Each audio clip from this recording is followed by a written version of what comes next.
and Friends. Yeay! Boleh kau bersuara, Bu? Yeay! Kan biar nggak mengganggu. Enggak. Tapi ini sudah agak ini ya. Kayak kita belum mulai aja, mungkin warga podcast yang menonton di YouTube ini sudah terkesima dengan dandanan bintang tamu saya hari ini.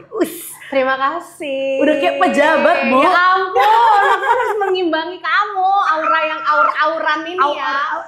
Aur. By the way, warga podcast hari ini gue kedatangan dibilang temen lama juga gak lama-lama banget. 9 tahun tuh lama gak sih, Glo? Lama ya? Lama banget. Tapi kita nggak sesering itu ketemunya, karena ketemu tuh cuma lewat sosial media, sama kalau gue salah chat.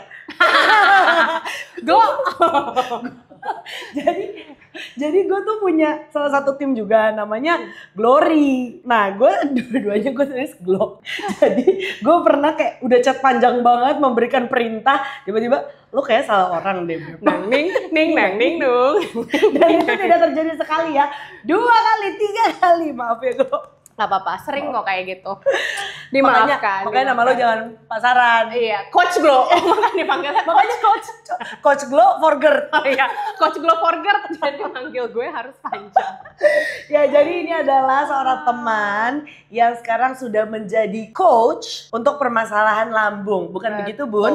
Betul. Silakan perkenalkan diri Anda. Halo teman-teman, sahabat Kenny di podcast ini. Jadi aku Gloria.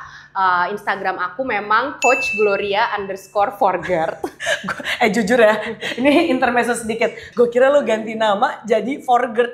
Pas gue baca-baca, oh Forgert. Iya betul. Gert. Aku bukan menikah sama orang bule yang nama belakangnya Forgert gitu ya. Jadi aku itu memang coach yang ngurusin makanannya, nutrition to be exact, untuk penderita-penderita asam lambung, GERD mah, yang nanti kita akan bahas lebih dalam di podcast ini. Jadi itu tugas aku ya. Jadi kenapa tiba-tiba mengambil sertifikasi ini? Kalau nggak salah awalnya itu justru dari cerita diri lo sendiri, ya nggak sih? Yes, betul. Jadi gue itu kan dulu GERD 4,5 tahun. Tahun 2012 sampai 2016 akhir gitu lah. Itu gue bolak-balik dokter, IGD, obat, dan waktu itu gue nggak tahu kalau harus nutrisi nih. Pokoknya belum tahu lah.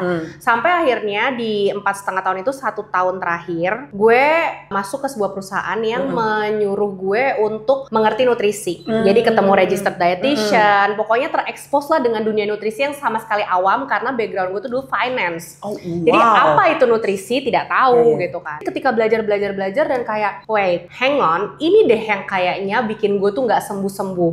Bukan karena obatnya nggak cocok, tapi obatnya tidak bisa beroperasi dengan optimal karena tubuhnya juga nggak optimal nutrisinya. Bahan bakarnya tuh nggak optimal gitu. Jadi dari situlah gue mulai belajar, tanya sana sini, dan akhirnya menyembuhkan dengan nutrisi dan getting better, tetap pakai obat di 1 bulan awalnya itu. Tapi habis itu lepas obat, puji Tuhannya. Dan habis itu jadi kayak oke, this is it. Ternyata memang secara jurnal juga mendukung ya, bukan cuma cap-cip-cup nebak-nebak. Ternyata secara medical journals juga terbukti bahwa memang harus didukung oleh nutrisi untuk masalah pencernaan. Gitu, makanya dari situ gue ambil certification-nya, baru Certified Nutrition Coach, memang untuk ngajar internasional. Nah dari situ baru ya sebenarnya nggak langsung jadi coach lah, ada along the way, tapi di situ udah tumbuh bibit untuk kayak mau nolongin orang yang kayak gue. Kayak ada hati, Tuhan kayak kasih gue hati untuk lo kayak nolongin orang lain juga deh. Lo kayak lo tahu kan rasanya nggak enak banget kan, GERD anxiety kayak mau metong gitu. Nah di situ tumbuh benih-benih itu sampai akhirnya dikasih kesempatan. Perjalanan lo semenjak kayak lo berasa GERD nih, udah gitu lo share ya kan. Gue soalnya inget tuh ada perpindahan itu. Yes. Ya kan? Dari konten-konten lo, dari bahasan lo. Nah, sampai sekarang gue denger udah banyak banget klien lo. Itu berapa lama sih perjalanannya? Kayak dari awal start banget sampai ada klien, itu puji Tuhannya langsung ada klien. Tapi kayak sampai banyak ngantri gitu, kayak takes 3 months. 3 months itu cepet juga sih. Karena ternyata sedihnya ya teman-teman, seneng followernya nambah, kliennya banyak ya. Tapi ternyata yang punya pencernaan yang bermasalah di Jakarta atau di Indonesia. Atau di luar itu tuh banyak banget kan. Wow. Jadi makanya seneng sih ngeliat growingnya, tapi kayak loh kok semuanya yang sakit kan berarti yang follow gue. Situ kayak makin oke, I need to help them. Gitu sih. Tapi ya berarti dengan banyaknya orang yang bertanya ke lo, dan gue juga beberapa kali kan ada nanya ke lo ya waktu gue bikin Kenny Fit Gang itu. Berarti ya banyak orang juga sebenarnya yang udah sadar nih dengan kesehatan itu, ya nggak sih? Iya, sebenarnya kesehatan tuh udah sadar, tapi info tentang GERD bla bla bla itu belum kayak seperti kalau kita nyari info untuk kolesterol atau untuk asam urat. Nah, itu udah infonya udah komprehensif. Tapi kalau mau nanya Google atau ChatGPT kalau sekarang ya, itu tuh masih bener-bener enggak di permukaan banget. Iya, masih bener-bener enggak lengkap. Jadi kalau orang yang hanya mengandalkan itu akan misleading. Apalagi cuman mengandalkan konten-konten Instagram atau TikTok dari yang pernah sembuh doang tapi nggak ada kualifikasi nutrition atau medis, itu akan misleading pasti jatuhnya. Karena cocok di aku belum tentu cocok di kamu, cocok di Kenny belum tentu cocok di Gori. Jadi memang harus punya expert sih. Berarti yang lo bagikan, yang coaching lo itu juga personalized banget. Yes, itu benar-benar tailored based on individual symptoms. Karena kan symptoms GERD asam lambung itu beda-beda. Terus tailored based on palet lidah, dia sukanya manis atau asam atau gimana. Terus sama schedule dia, ibu rumah tangga sama orang kantoran kan beda. Cara ngatur makanannya bukan. Jadi nggak semuanya bisa dipukul rata. Jadi walaupun ada basic nutritionnya, tapi harus di tailored based on everything tadi, based on rasa lidah, kebutuhan, symptoms dan lain-lain. Itu banyak banget yang diatur. Nah, gue juga punya banyak sekali teman yang GERD kebetulan, kayak nyokap gue itu udah kayak, kalau dia tuh bilangnya mah. Tante Tenny. Iya, Tante Tenny. Jadi mah ada teman baik gue GERD. Nah, gue sebenarnya nggak terlalu ngerti nih apa sih beda-bedanya gitu kan. Yang gue tahu adalah ya udah masalah lambung aja. Nah, pertama yang pengen gue tanya adalah yang lo lihat nih dari klien-klien lo, kenapa sih mereka bisa punya GERD itu? Soalnya ada juga yang bilang ini mah keturunan, ada juga yang ya apanya yang salah gitu. Kenapa orang di dunia ini banyak banget yang GERD gitu? Oke, jadi pertama kalau misalnya punya masalah itu, sebelum kita bahas ke pertanyaan lo ya, itu baiknya ke dokter. Jadi jangan self-diagnose, gue kayaknya mah nih, ini gejala yang si Gloria bilang di Instagram gue banget. Udah pasti gue ini, yakin. Enggak, karena banyak banget penyakit lain yang gejala mirip, kayak batu empedu lah, jantung lah, apa. Jadi please ke dokter gastro atau spesialis penyakit dalam. Kalau nggak ada akses, baru ke dokter umum atau puskesmas boleh, apalagi kalau yang mau pakai jalur BPJS silahkan. Tapi please banget kalau ada jalur atau waktu ke dokter gastro atau spesialis penyakit dalam. Nah, kalau pertanyaan lo tadi, apa sih yang kira-kira membuat? Sebenarnya itu gabungan dari pola makan, terus abis itu sama kalau yang di Jakarta ya, kita itu sangat connected ke gadget, jadi kayak less connection with makhluk hidup. Jadi kalau nggak ngeliat laptop, ngeliat HP kan, which is itu menaikkan hormon kortisol dan belum lagi comparison and everything. Nanti kita akan bahas. Sebenarnya dua itu aja dulu. Soalnya pola tidur dan lain-lain itu akan terjustified sendiri kalau nutrisinya benar. Jadi pola makan sama lifestyle sedentary kita itu sangat amat glued to our gadget.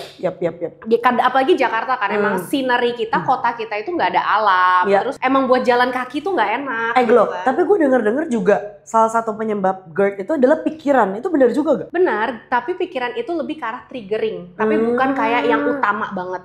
Jadi sebenarnya kalau kita mau benerin pikiran itu bagus banget ke psikolog, psikiater dan segala macam. Tapi kalau dari nutrisinya nggak dibenerin, itu akan jangka pendek doang. Nanti dia 2 tahun lagi kambuh lagi atau apa. Jadi kita juga harus memperbesar kapasitas tubuh kita terhadap stres. Karena kalau kita bakteri ususnya baik, nutrisinya baik, tubuh kita tuh lebih tahan banting terhadap stres. Jadi stresnya sama, beban stresnya sama, tapi ketahanan tubuh kita lebih kayak tahan banting gitu loh. Jadi seperti itu. Jadi sebenarnya stresnya bagus dimitigasi, tapi nggak itu doang. Tapi dari dalamnya juga. Nah sekarang kita mungkin boleh ngomongin ke makanannya. Pola makannya kayak gimana? Soalnya gue tahu lu juga adalah seorang vegetarian. Bener kan ngomongnya? Betul, vegetarian. Nah, itu kenapa lu memutuskan untuk melakukan itu juga? Apakah ada sambungannya dengan penyakit GERD lu? Ada banget. Waktu itu kan gue GERD 4,5 tahun tuh sudah sembuh kan. Dan itu memang metodenya mostly makannya plant based, walaupun tetap makan ayam, ikan, daging kaki 4 nggak ada. Terus habis itu, nah badan gue enak banget kan nih, kayak wah enak banget, berenergi segala macem. Jadi kayak keterusan. Setelah sembuh, nyoba lagi makan daging apa gitu, enak, tapi kayak lebih enak nggak makan. Iya. Jadi akhirnya setelah trial error udah coba vegan juga, nyoba pescetarian, jadi kayak pengen explore. Tapi ternyata yang paling cocok di tubuh gue itu menjadi vegetarian. Tapi bukan karena gue takut GERD, nggak, sama sekali nggak. Justru setelah gue sembuh GERD, gue itu fear free. Malah gue freedom untuk memilih makanan, bukan justru malah ketakutan takut kamu lagi, enggak. Justru itu yang pengen gue jual. Lu kalau mengatasi GERD-nya dengan benar, lo justru bisa food freedom lo, dan lo fear freedom juga. Dan itu lebih liberating daripada lo sembuh.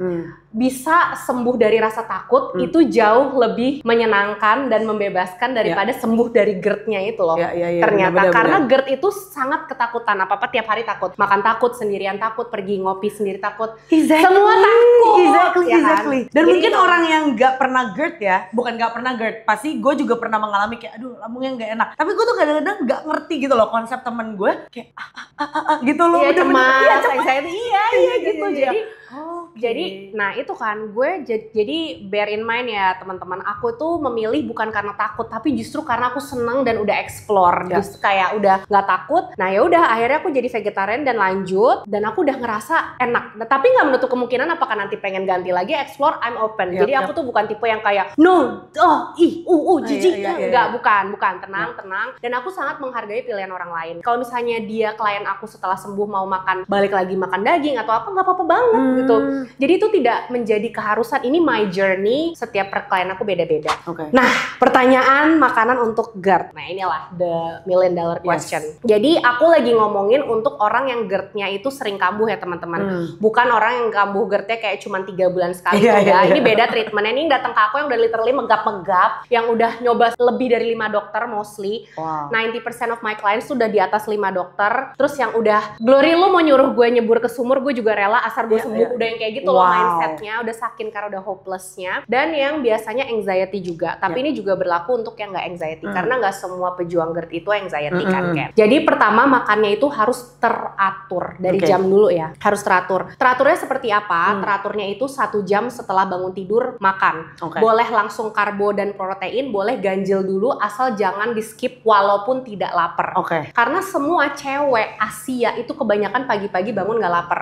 Kenapa? Karena hormon kortisol kita tinggi, jadi kita tidak akan merasa lapar. Tapi ini bukan masalah lapar nggak lapar, ini masalah lo perlu harus wajib, bukan masalah lapar nggak lapar. Jadi itu ya, boleh ganjil, boleh langsung karbo protein. Let's say langsung karbo protein, saya lo bangun jam berapa? 6 misalnya gitu ya. Jadi jam 7 lo makan misalnya nasi tahu telur, nggak bisa makan banyak Glor, dikit aja, nasinya dikit, tahu telur dikit, asal ada. Itu protein kan, gitu, masuk. Terus habis itu per 2-3 jam makan, boleh makan nasi tahu telur lagi kalau emang suka banget nasi, atau cemilan lain. Nanti cemilan GERD friendly bisa kita bahas kalau we still have time.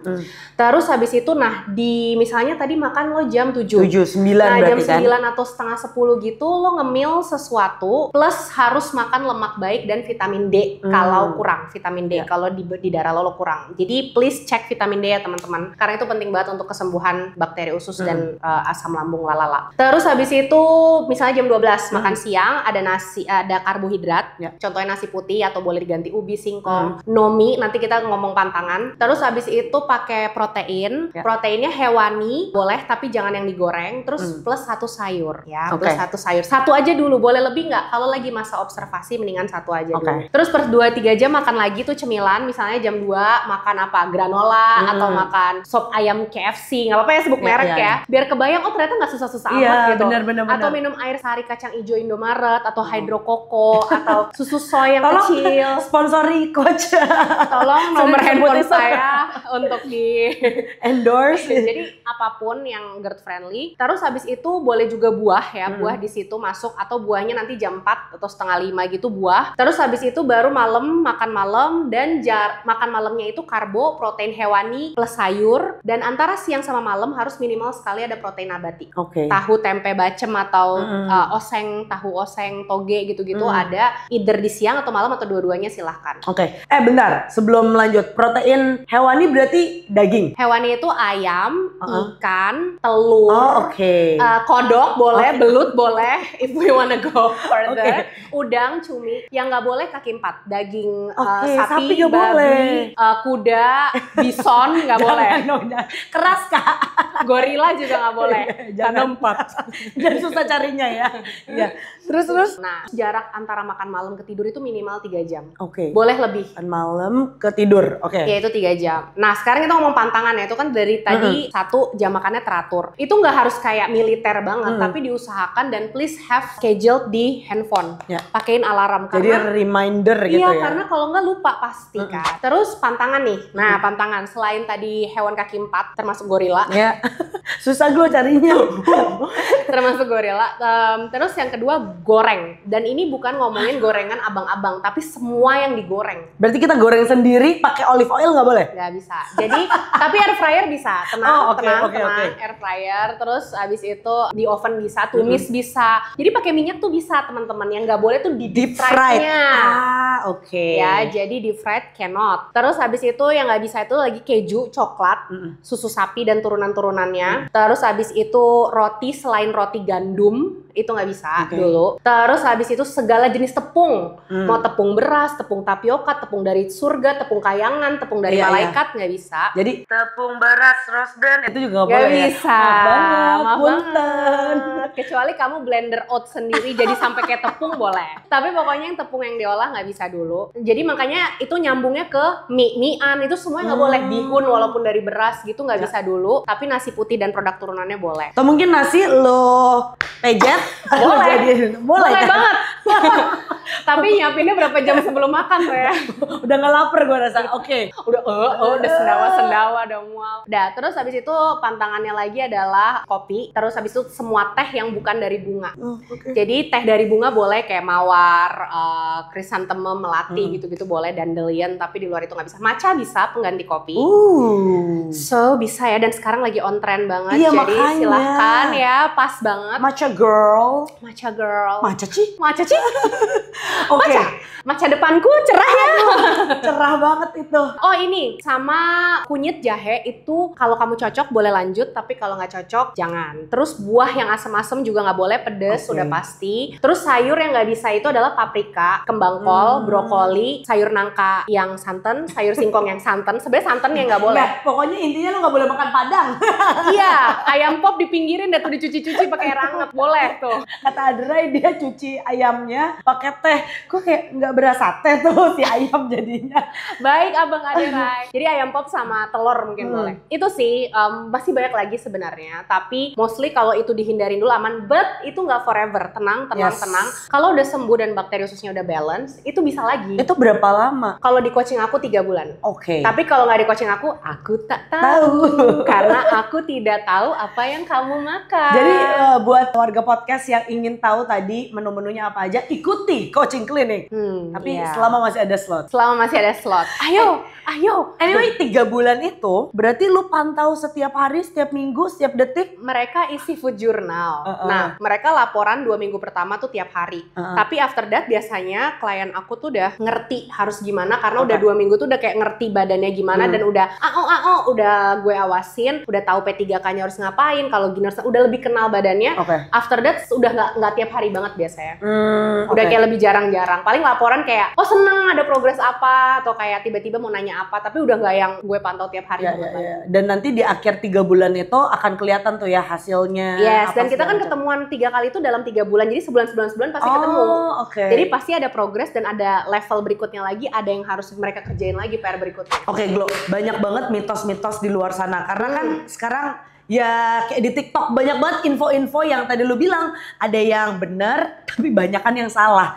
Mitos apa sih yang menurut lu salah? Jadi sebenarnya kurang tepat kali ya, kurang tepat atau kurang lengkap. Yang pertama adalah soal pantangan nih. Tadi kan kalau misalnya, oh gue tuh udah jauhin kopi, asam, pedes, tapi tetap aja kambuh gitu. Jadi yang lengkapnya adalah tadi, kan udah gue jelasin ya, sebenarnya banyak tuh yang harus dijauhin. Dan gak cukup menjauhi, tapi harus nutrisinya ditambah. Kayak tadi protein nabati, hewani, sayur, buah, lemak baik, terus suplemen-suplemen kayak vitamin D, atau mungkin beberapa kasus butuh magnesium, butuh A, B, C, D. Jadi kayak masih banyak yang harus ditambah, bukan hanya mengurangi. Itu sih. Jadi menjauhi itu tidak akan pernah cukup. Kalau cukup tidak akan ada coach. Benar. Tapi bentar, sebelum yang kedua dan ketiga, kalau misalnya nih, lu udah merasa kayak Oke, gue sembuh. Boleh gak sih gue minum kopi gitu? Boleh. Oke. Boleh. Sembuh Nice. ini dalam kategori gue sedikit elaborate ya. Sembuh itu kalau lo 3 bulan berturut-turut nggak ada gejala. Oke, sehari pun. Iya, itu boleh Oke. deh. Minum kopi dan mungkin slow down dulu. Jadi tetap makan dulu, jangan langsung perut kosong. Dan jangan kopinya doang, mungkin tetap pakai susu plant based dulu. Nanti begitu udah oke, baru kopi hitam. Oke. It's fine. Jadi kayak transisi dulu. Seperti itu. Nah, terus habis itu satu ya. Jadi sebenarnya pantangannya itu banyak dan tidak hanya menjauhi pantangan, tapi nutrisi. Justru nutrisi lebih penting. Nutrisi, variasi nabati, serta keteraturan makanan itu perlu lebih penting daripada menjauhi makanan. Gitu. Jadi itu harus goes hand in hand. Lalu yang kedua mitosnya adalah lu stres doang kali. Lu tuh nggak boleh stres. Sering digituin ya Kak dulu. Sering banget Kak. Jadi izin jump in ya Kak. Iya Izin boleh, jump boleh. in ya, Kak. Punten. Seperti yang tadi gue juga pernah jelasin bahwa stres itu memang triggering. Yes. Tapi bukan lo tuh GERD karena stres doang, tidak. Karena makanan yang nggak bener jadi stresnya tuh makin lebay. Dibaca sama tubuh kita tuh jadi reaksinya lebay. Jadi ketika kita dibilang jangan stres, telan aja, maksudnya kayak oke, emang masih kayak gitu budayanya, tapi mitigasi, emang jauhin sumber stresnya atau diatasin, tapi makanannya juga harus dibenerin karena itu tadi nyambung bakteri usus, nyambung ke mental juga, jadi sangat berpengaruh. Lalu jangan segan-segan untuk mencari bantuan, tetap ke psikolog, psikiater atau ke hipnoterapi, itu nggak apa-apa banget, karena nggak semua teman bisa diajak curhat, apalagi soal GERD. Mungkin mereka baik, tapi kalau baiknya kayak lo coba lihat ini deh, dia bagus nih, dia udah pernah sembuh, tapi ternyata nggak cocok makanannya. Jadi please hire expert untuk mental dan untuk nutrisi. Mana duluan? Kalau budget terbatas ya pilih aja salah satu. Mau benerin dari makanan duluan atau pikiran duluan, nggak apa-apa. Asal dua-duanya. Jadi jangan cuma salah satu. Tapi tergantung budget sama waktunya, bisa yang mana duluan terserah. Jangan dipilih salah satu, tetap dua-duanya. Apalagi kalau anxiety-nya berat banget atau ada trauma masa lalu dan segala macam atau ada kondisi kejiwaan bawaan, itu memang harus dibantu juga sama expert. Itu untuk yang stres doang. Jadi please bukan karena stres aja. Dan stresnya juga harus dibenerin dari makanan. Karena apa yang dimakan sangat berpengaruh ke cara kita menghandle dan melihat stres. Dan ketahanan tubuh kita terhadap stres. Lalu yang ketiga adalah ini. Mitos dibilang kayak gini. Jangan pilih-pilih makanan, nanti malah makin stres. Malah makin kambuh GERD-nya. Sebenarnya makan apa aja asal nggak berlebihan. Tidak. Tidak. Iya. Jadi pilih makanan itu memang membuat kita stres. Tapi itu adalah stres yang masih wajar dan proses adaptasi. Ibarat kata gini, kita tuh kan hidup ada musimannya kan ya kan. Betul. Jadi ada musim kita lagi sehat, ada musim sakit, musim punya anak, musim anaknya umur sekian. Tiap musim butuh skill dan adjustment tertentu. Nah kalau musimnya lagi sakit GERD dan kamu terus-terusan, emang lagi nggak nyari happiness, nggak bisa. Nyarinya adalah sembuh. Jadi nggak usah berpikir kayak nanti gue makin stres kalau nggak makan ini. Nggak bisa. Ada harga yang lebih penting untuk dibayar. Ya itu sembuh ya. Itu sembuh adalah prioritas utama. Dan stresnya itu worth it. Dengan kita pilih-pilih makanan dan kamu melihat perkembangan yang makin oke, semakin minggu mungkin semakin variabel gejala-gejalanya makin bagus. Kita kan jadi happy sendiri dan itu yang menjadi kayak anti stres yang nggak dibuat-buat. Itu kita akan happy sendiri dan kita jadi kayak merasa accountable sama diri kita sendiri dan kita akan merasa kayak badan gue feel better nih dan gue jadi lebih semangat lagi untuk ngatur makanan berikutnya and so on and so forth. Jadi memang akan stres, tapi stresnya itu worth it dan gak seberapa dibanding stres sakit dan gak sembuh-sembuh. Yes. Jadi kalau dibilang nanti makin stres pilih makanan, kita harus ngerti ada harga yang harus dibayar demi kesembuhan. Jadi musim kalau lagi sakit, fokusnya bukan happiness, tapi sembuh. Dan sembuh membutuhkan keteraturan. Nah itu juga kali, mungkin kadang-kadang tuh orang yang seperti gue tuh kayak lagi makan di luar ya udah deh cheating sedikit gitu kan. Yang tadi misalnya nggak boleh di deep fried, tapi cuman ada ayam goreng, goreng gitu kan. Ya itu harus bener-bener diperhitungkan gitu ya. Bener. Gue mau makan keluar nih, berarti gue harus sediain ini gitu kan. Sediain. Dan kalau misalnya nggak bisa banget, dia udah tahu kan pasti mau keluar kemana. Ya harus cari tahu restoran yang bisa dimakan sekitar situ. Dan dia harus pasang alarm, misalnya mau makan jam 12 meetingnya. Ya jam 10 dia pasang alarm untuk nge-GoFood atau GrabFood. Jadi memang harus lebih disiplin dan ngatur, bukan kayak as it is aja. lihat nanti adanya apa, nggak bisa. Jadi memang mempunyai GERD itu dituntut untuk jadi teratur hidupnya. Jadi punya keteraturan. Dan orang GERD itu kan biasanya high performer ya di kerjaannya. Tapi giliran untuk makan nggak high performer.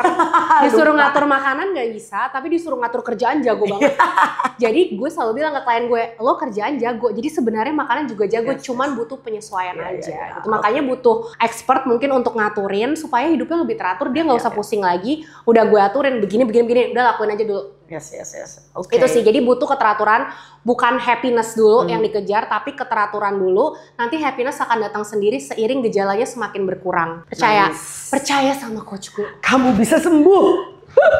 Amin. Glo, tapi kalau misalnya sampai adjust semua kebiasaan mereka, pola makan dan segala macam, itu ada kemungkinan untuk orang turun berat badan juga nggak sih? Yes, ada. Dan orang GERD yang gue tanganin ya di Asia atau di Jakarta mostly, itu udah underweight. Jadi kalau kalian baca di Google ya kayak harus turun berat badan. Apalagi mau diturunin, mereka udah underweight banget karena kurang nutrisi dan stres biasanya. Nah, ikut coaching gue udah gue bilang bakal turun sedikit tapi tenang selama variabel gejala-gejala yang lain membaik. Gak usah takut dulu. Nanti di sesi 2, sesi 3 kita naikin beratnya. I see. Gitu. Wow. Jadi udah gue bilang tenang. Yang penting sekarang fokusnya adalah gejala GERD-nya. Selama itu membaik, ya udah berat kita tutup mata dulu karena itu nanti akan kita naik sendiri. Ya, oke. Nah, ini kan sebentar lagi bakal puasa. Orang GERD tuh bisa puasa nggak sih sebenarnya? Dan lu saraninnya gimana tuh untuk mereka menjaga makannya? Oke, sebenarnya bisa puasa ya, bisa. Tapi karena ini sudah tanggal deket banget ya, seminggu ish gitu menuju pas rekaman ya, menuju puasa. Sebaiknya kalau baru mencoba, kalau kamu masih sering kambuh dalam 1 minggu tuh kambuhnya lebih dari 5 kali, mendingan jangan dulu. Oke. Tapi kalau misalnya kamu still mau mencoba nggak apa-apa. Caranya seperti ini. Jadi ada 3 fase nih Ken. Fase pertama adalah makan teratur dulu tuh tadi yang kayak yang makanan gue bilang. Terus kalau itu misalnya 3 hari ini, kalau misalnya itu aman, lanjut ke fase kedua yaitu puasa setengah hari. Oke. Setengah hari itu sampai jam 12 mereka atau setengah 12. Terus abis itu kalau aman baru puasa full. Tapi kalau nggak aman harus dipanjangin si fase yang itu. Jadi kalau misalnya masih balik lagi ke fase awal ya. Aduh sendawa-sendawa, masih kembungnya yang nggak bisa ditahan. Berarti harus panjangin fase itunya, jangan langsung lanjut ke aduh kayaknya bisa tapi udah gemeter, udah anxiety, udah keringet dingin, udah sendawa-sendawa, udah kembung, tandanya belum bisa. Jadi harus dipanjangin fase itu. Yes. Gitu. Dan mendingan latihan dulu kan, terus nanti puasa tahun depannya lebih better daripada dipaksain sekarang tapi malah makin parah. Karena 90% of my clients yang datang, begitu gue tanya, kan mereka GERD biasanya udah lama nih ya, nggak ada yang udah sebentar, ya namanya juga udah kelima dokter.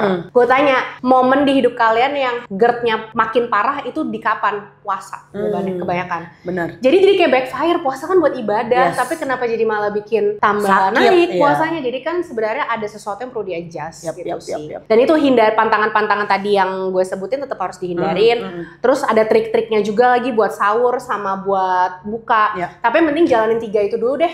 Kalau 3 itu udah aman, baru kayak kita ke perintilannya. Kayak misalnya pagi minumnya harus berapa, diatur supaya nggak terlalu full. Terus jarak makan ke sholat rawehnya enakan sebelum sholat raweh atau sesudah. Itu another thing yang harus dilihat. Tapi pokoknya 3 ini dulu deh, 3 fase ini dijalanin karena dulu. itu pondasi ya Bu ya. Pondasi. Tapi gue jadi penasaran nih, lo pernah dapet klien yang kasusnya itu separah apa sih? Gue pengen tahu gitu. Karena jujur gue pernah melihat teman gue, dia udah sampai teriak-teriak, sampai kayak dari teriak-teriak keluar suara sampai nggak keluar suara, cuman keluar air mata. Dan gue merawat dia pas lagi COVID dan kita nggak boleh kemana-mana pas gue lagi di Korea kan. Jadi lu bisa bayangin gak sih, gue tuh paniknya segimana tuh? Gue gak tahu apa yang lu rasain gitu. Nah kalau lu separah apa? Kalau gue ngeliat itu udah biasa. Itu kayak emang ke mostly klien-klien gue seperti itu.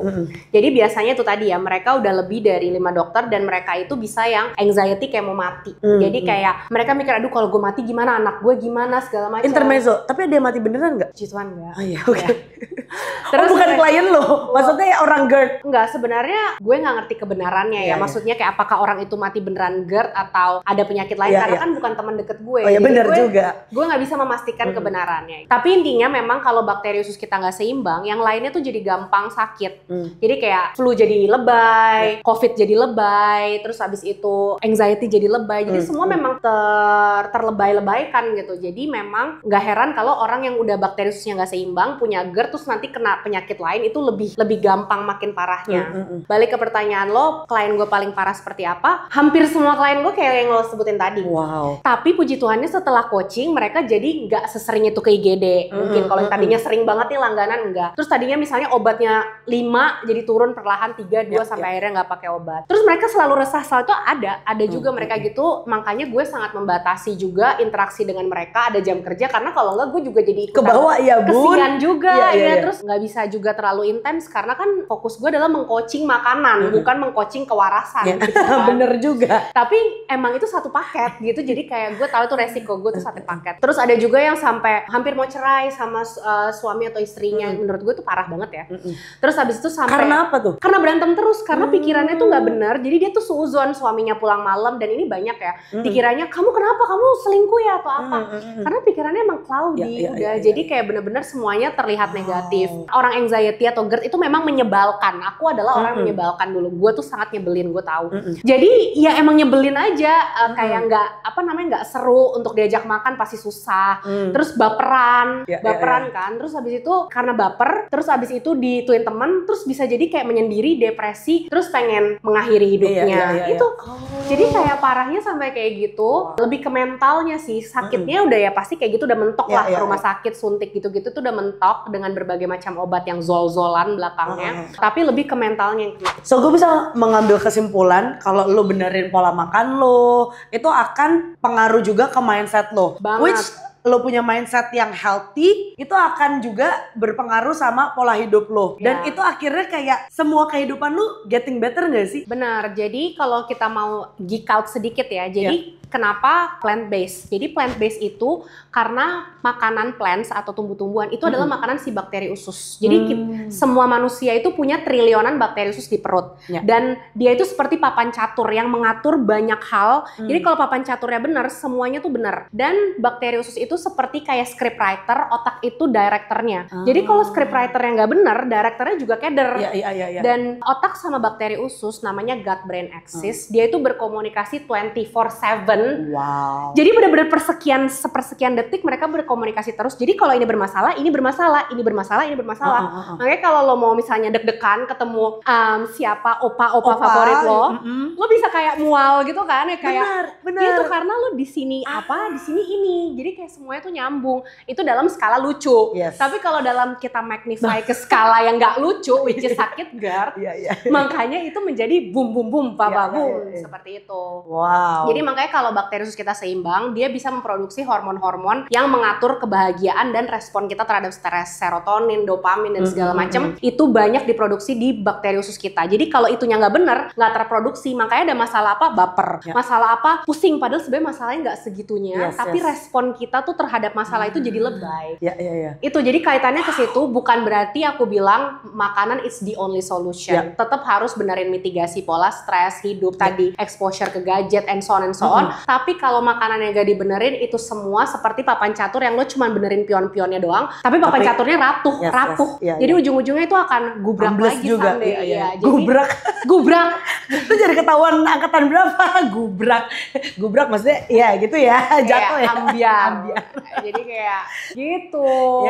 Jadi maksud aku itu seberpengaruh itu. Makanya klien-klien aku yang udah sembuh, dulu tuh aku orangnya semuanya pengen cepet perfeksionis. Terus apa-apa, kayak bete gitu kan, cepet banget bete, cepet ke trigger, reaktif instead of responsif. Tapi setelah sembuh, klien-klien aku juga, kita jadi lebih chill. Bukan berarti kita jadi standarnya turun ya, tapi kita jadi lebih bisa berpikir dulu sebelum bertindak. Dan nafas dulu sebelum melakukan tindakan. Bisa lebih responsif daripada reaktif, terus bisa bisa lebih kayak chill menilai masalah dari berbagai sisi. Iya. Jadi nggak bawaannya ke trigger mulu gitu, enggak. Yes. Jadi itu sangat ngaruh dan kita jadi lebih graceful, nggak yang semuanya serba pengen cepet. Nervous systemnya terganggu juga kan, karena nervous system juga sangat berpengaruh ke pencernaan. Gue kan pernah melakukan namanya detox ya kan, detox selama 3 hari aja tuh guys ya. Itu tuh udah berasa kayak ada sesuatu yang berubah di dalam tubuh kita ini.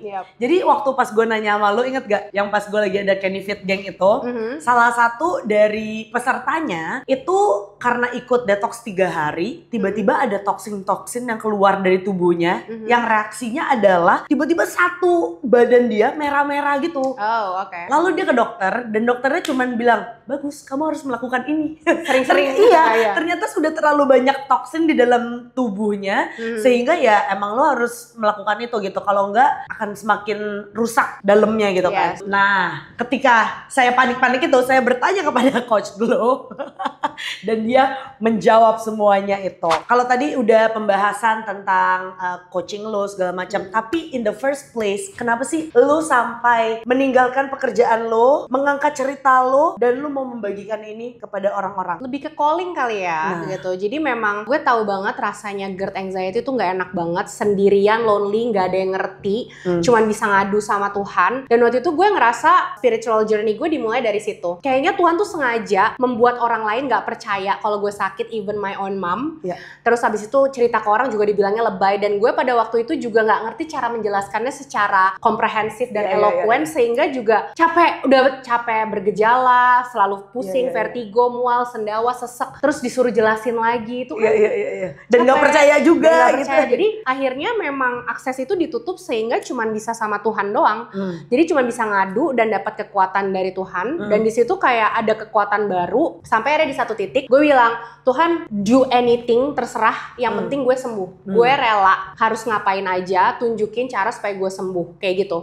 Ada sempat keluar kayak gitu di doa kan. And then karena gue masuk kerjaan yang baru itu jadi belajar nutrisi, gue ngerasa oh ini nih ternyata tuntunan Tuhan. Dan akhirnya someday kayak ada keinginan kan, bibit di hati untuk nolong orang yang GERD juga, yang anxiety. Dan gue rasa itu memang titipan dari Tuhan untuk kayak go for it, kayak help other people gitu. Karena pernah dengar istilah ini kan, lo pasti kayak hurt people, hurt others.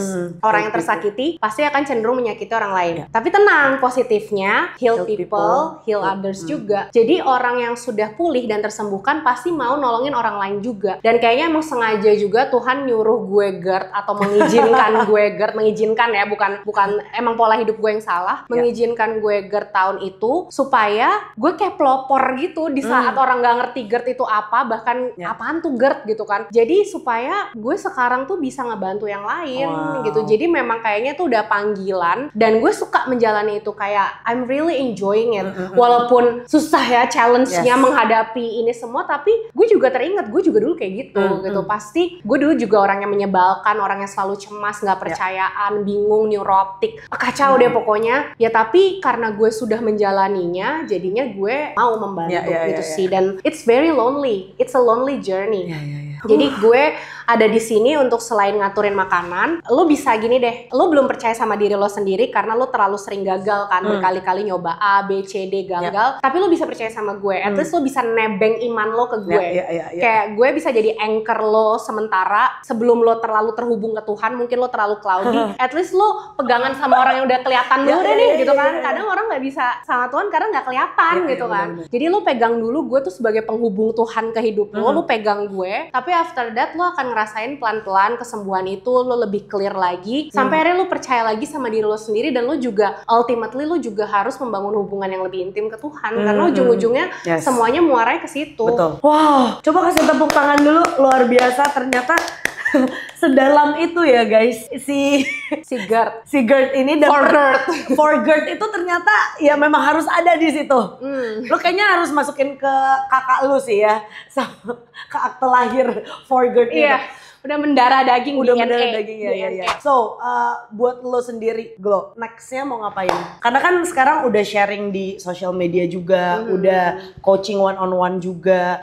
Dan ini terima kasih banget loh, karena dia sebenarnya sangat sibuk guys untuk satu hari ini dari selatan ke barat ini perlu effort yang Semuanya tergantung prioritas. Oh, nah ini dia. Itu kelas lainnya ya. Iya.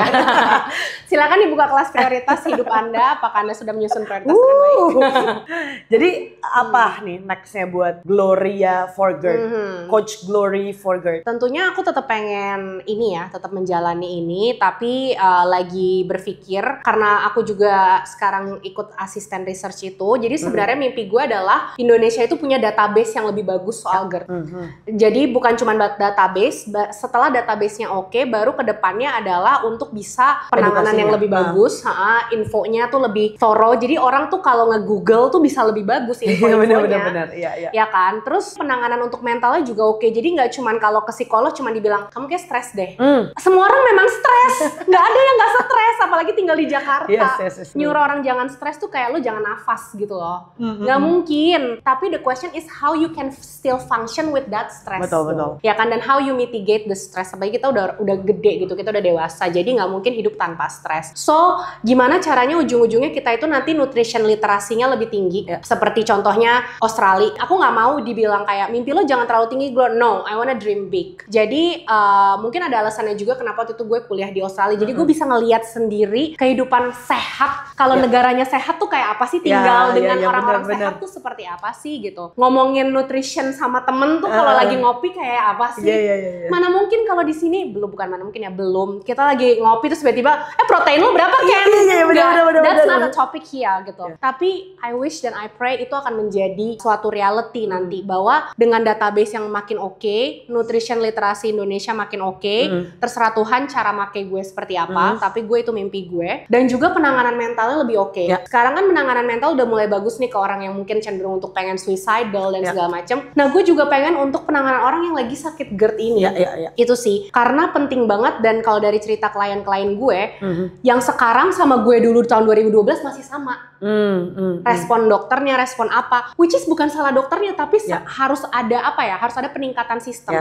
Dan itu harus dipelopori oleh orang-orang yang mempunyai capital. Dan gue mau menjadi salah satu yang membantu, entah dari segi apapun itu. Dan juga gue pengen kedepannya itu, mungkin ini agak nggak nyambung ya sama si GERD-nya, tapi gue tuh tetap mendoakan, karena prayer is powerful. Gue pengen tetap mendoakan orang itu ada premarital counseling, dan bukan untuk yang Christian doang.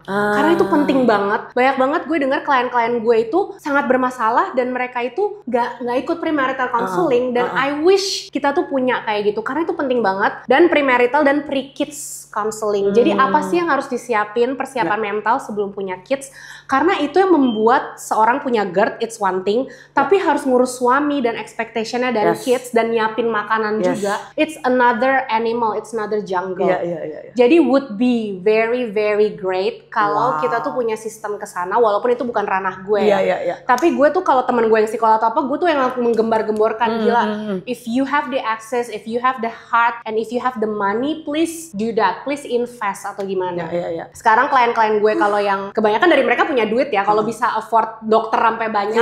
Dan di coaching itu biasanya mereka sebenarnya punya resources. Gue sampai bilang di Indonesia belum ada, tapi please lo ikut premarital counseling yang ini dulu. Gue sampai cariin di luar apa, karena ke psikolog aja nggak cukup. Dan kalau cuman ke marriage counselor membantu, tapi mungkin si suaminya terasa terjudge. Cowok ya, biasanya cowok Asia tuh terasa terjudge. Jadi mendingan ikut kayak retreat gitu, marriage retreat, something like that. Jadi kedua pasangan tuh nggak merasa dihakimin. I see. Itu sih, jadi itu lebih kayak keturunannya ya BPA, tapi kayak lebih ke untuk si GERD-nya adalah nutrition literasi nutrisi yang lebih naik sistemnya, dan juga untuk mitigasi kebutuhan mental yang diperlukan selama menjalani kesembuhan GERD. I think you need to coach another coach supaya banyak yang bisa. Sekarang kan hanya lu yang coach kan. I think it's gonna be so good kalau misalnya lu bisa coach another coach. Karena kan kita biasanya kita tuh percaya sama orang yang sudah mengalaminya. I can trust you karena lu pernah berada di situ kan. Ide.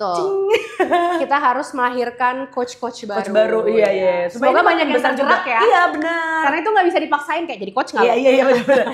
Tantangannya juga besar ya. Karena jadi kayak please semoga yang nonton podcast ini itu tergerak untuk kayak ya apalagi yang udah pernah GERD juga ya, untuk nolongin orang lain gitu. Karena itu memang sesuatu yang dibutuhkan sih. Yes.